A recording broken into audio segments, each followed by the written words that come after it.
2 years, this terrible plague was to claim over 20 million lives. Welcome to WatchMojo.com, and today we're counting down our picks for the top 10 worst epidemics in history. As for adults, those born before 1957 probably got the measles because there was no vaccine back then. For this list, we're looking at plagues, pandemics, and other scourges of disease that spread through the human population like wildfire, killing millions. The disease permanently scarred both his body and his mind. We're not necessarily ranking them based on how many people were killed by the plagues, but those figures definitely play into our choices. There were areas where outbreaks had occurred where the rat flea was not there to transmit, but nevertheless they had a bubonic plague outbreak. Number 10, the third cholera pandemic. By morning, my father was very sick. He had diarrhea that looked like gray water and poured out of him. The unlucky victims of this disease suffered through hellish final days, with diarrhea, vomiting, and resulting dehydration being the main symptoms. This is the emergency area where the patient first comes if the patient has severe dehydration. Severe dehydration is a medical emergency. With the most deaths of any 19th century epidemic, the third cholera pandemic began in India and spread across Asia, Europe, North America, and Africa to countries like Russia, where over 1 million people died. So in a matter of days, you might have 10 people infected, then 100 people, then 500 people. 1 person in 5 will get severe diarrhea. Without quick treatment, up to half of those people might die. However, it took an outbreak of this severity for the cause of cholera to be found. In 1854, British doctor John Snow discovered that tainted water was to blame, and it was this breakthrough that eventually allowed officials to get control of the cholera pandemic. First, we made the water safe. We filtered it through cloth and boiled it for 1 minute. Number 9, the Asian flu pandemic of 1957. We all missed it. The military missed it, and the World Health Organization missed it. Though it can be confirmed that this outbreak of the influenza A virus started in China, the exact origins of the virus are contested, with one popular theory suggesting that a mutation in wild ducks joined together with a typical human strain to create the new disease. One of 3 flu pandemics during the 20th century, this one was the least deadly, with estimated global death figures ranging between 1 and 4 million. And that's likely due to the fact that a vaccine was created in 1957 that helped stem the rash of infections from this avian flu. We had 40 million doses of vaccine by the time that the end of the year came. Number 8, the World War I typhus epidemic. Food was growing ever more scarce. The queues outside the bread shops stretched right down the length of the street. Taking place during a time of incredible strife, this typhus outbreak was another devastating result of World War I, a disease caused by bacteria, whose symptoms include severe back pain and delirium. This particular outbreak originated with lice. The perfect setup for epidemic. And then it struck. Typhus. It was for this reason that delousing stations for the soldiers had been set up on the Western Front, which helped keep those troops healthy. Next, the 40,000 Italians dwelling in the jam-packed air raid shelters were deloused. However, the Eastern Front was not so lucky. By the time of its peak, between 25 and 30 million cases were reported across Soviet regions, with 3 million Russians and even more Poles and Romanians dying from infection. In over 3 brutal years, 2,300,000 Russians had died. A further 5 million injured. Number 7, Kokolitsli. The Aztecs' crowning achievement was a gleaming capital city that astonished European explorers called the Venice of the New World. This disease is categorized in a group of ailments called viral hemorrhagic fever, a family of illnesses that continues to attack humanity with viruses like Ebola. It is in Monrovia's slums that Ebola is spreading fastest. Affecting the Aztecs living in the region that would become Mexico twice in less than half a century, Kokolitsli decimated the population, infecting a group that was already reeling from other diseases brought to their shores by Spanish conquerors, and causing their numbers to dwindle by millions in less than a century. with symptoms that included a black tongue, dysentery, severe abdominal pain, and bleeding from your nose, eyes, and mouth. This Ebola-like epidemic annihilated what was once a thriving civilization. The Aztec Empire had vanished, and with it, a legacy of astonishing engineering achievements. Number 6. The Plague of Justinian. This turns out to have been one of the most virulent pandemics in history. A forebearer of a pandemic that will be featured later on this list, this plague is believed to have been brought to the Byzantine Empire and Constantinople specifically by infected rats traveling from Egypt on grain boats. Some citizens blamed the plague on the Empress Theodora, saying it was a punishment from God for her sexual promiscuity. An event that likely changed the course of European and Christian history. The plague of Justinian left the Byzantine Empire short of healthy citizens who could act as laborers or militaries, meaning the empire was severely weakened. Symptoms would begin with a sudden fever, followed by chills, vomiting, and an increased sensitivity to light. With some suggesting that at its peak, the mortality rate of this plague took 5,000 lives each day. The first wave of this disease eradicated 40% of Constantinople's population and continued to kill through several more waves in the years that followed. If the future looked bleak for Europe before, now it looked pitch black. Number 5. The Antonine Plague. The earliest pandemic on this list, this scourge came to the Roman Empire by way of soldiers returning from fighting in Western Asia.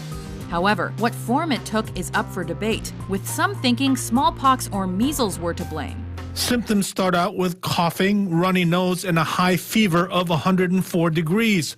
The rash appears 3 to 5 days later. Though it wasn't as deadly as Justinian, with only 2,000 dying in Rome per day at its pinnacle, and likely 5 million succumbing to the disease in total. The fact that it most probably claimed the lives of 2 Roman emperors, Lucius Verus and Marcus Aurelius Antoninus, served to plunge the land into fear and chaos, and likely changed the course of history. And the emperor reaps the rewards. Number 4. The Third Plague Pandemic. Every rat captured was examined for signs of disease. Anyone who brought in a rat, dead or alive, was paid 10 cents. The third recorded iteration of the bubonic plague, after the plague of Justinian and the Black Death. This plague ravaged the world for over a century. In 1900, San Francisco suffered a brief outbreak of plague brought in by rats on a boat from the Far East. Plague was now lurking in the sewers beneath the city. Beginning with diseased rodents in China's Yunnan province in the 1850s and spreading to all populated areas of the globe thanks to the world's newly established interconnection, this pandemic killed 12 million. And that was just in China and India. The bacillus spread quickly as it moved along trade routes in the blood of infected rats. With it came the plague. Finally ending in 1959, when death rates from the disease dropped to roughly 200 according to the World Health Organization, this third plague pandemic allowed doctors and scientists to study the infection and test new treatments. Fortunately, that helped stave off another coming of the plague. By the middle of the 20th century, the Black Death had been named and tamed. Plague could be treated with antibiotics.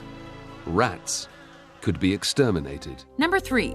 HIV/AIDS. Over 50,000 men, women and children now carry the AIDS virus. That in 3 years, nearly 2,000 of us will be dead. Theorized to have spread from primates to humans sometime in the 20th century, there was a case of an HIV-infected human in the Congo in 1959. But it wasn't until the early 1980s that the disease was detected and named in the United States, and the epidemic known as AIDS truly began to spread and define the subsequent decade. Out there swimming, playing tennis, buffed, coming in, and we're dying. I mean, we're dead 10 days later. Despite early ignorance that the disease was exclusive to homosexual males and intravenous drug users, AIDS attacked those who didn't take precautions indiscriminately and without mercy. A positive diagnosis is still a life-altering experience. In Cambodia, people living with HIV are often disowned by friends, family, and the community where they live. This humiliation can be unbearable. Fortunately, after over 30 years and over 36 million deaths, scientists have been making headway in terms of treatments and possible vaccines, although sub-Saharan Africa is still badly affected. In Africa, there's a much higher prevalence of HIV, so your probability of it being exposed to someone who's infected is much greater. Number 2, the 1918 flu pandemic. It was the worst epidemic this country has ever known. Various strains of the influenza virus have wreaked havoc on the world again and again. But there are 2 things that ensured this outbreak's inclusion. It afflicted 500 million people, killing between 50 and 100 million, and it mainly killed healthy adults. Influenza gave you such high fever. Mother told me that I thought her black hair was a cat. And I was afraid of it with the delirium from the high fever. Most flu viruses are dangerous for the very young, the very old, and the already weakened. But this strain of the H1N1 virus caused the immune systems of its victims to jump into overdrive and attack. And the healthier the immune system, the more violent the result. And within a matter of months, as many as 50 million would be dead. Affecting countries across the globe, as isolated as the Pacific Islands or the Arctic. The outbreak, nicknamed the Spanish flu, has been labeled one of history's worst natural disasters. We still know much less than we'd like about influenza, but the experiences of the individuals who endured the pandemic of 1918 and the research into that pandemic continue to contribute to our understanding of the disease. Before we reveal our top pick, here is an honorable, or in this case, dishonorable, mention. The United Nations-based agency raised its pandemic flu alert to phase 6 on a 6-point scale, indicating the first flu pandemic since 1968 is underway. Number 1, the Black Death. Few who caught the disease ever recovered. So rapidly did it spread that it seemed one man could infect the whole world. Peaking in the 14th century but affecting Europe until the 17th, the Black Death is thought to have killed between 75 and 200 million people, which represented roughly 30 to 60% of Europe's entire population at the time. In just 2 years, it had swept across Western Europe, spread north over to England, and then finally to Scandinavia. Suspected by many to be a version of the bubonic plague that originated in infected rodents. This disease was most easily recognized by the tumors that covered victims' bodies. With so many dying so rapidly, bodies littered the streets as cemeteries were at capacity. While some governments attempted quarantines and some citizens turned to God for aid, there was very little that could be done to stop this infection. Families were torn apart, villages deserted, business collapsed. States bankrupted by loss of taxes. That doesn't even touch upon the horror of witnessing your loved one suffering, or the fear that you might be next. After the Black Death, the plague returned to haunt Europe every few decades until the mid-17th century, though never again with the ferocity of that first outbreak. Do you agree with our list? What do you think was the worst pandemic in the world's history? For more historic top 10s published every day, be sure to subscribe to WatchMojo.com. I told him to always wash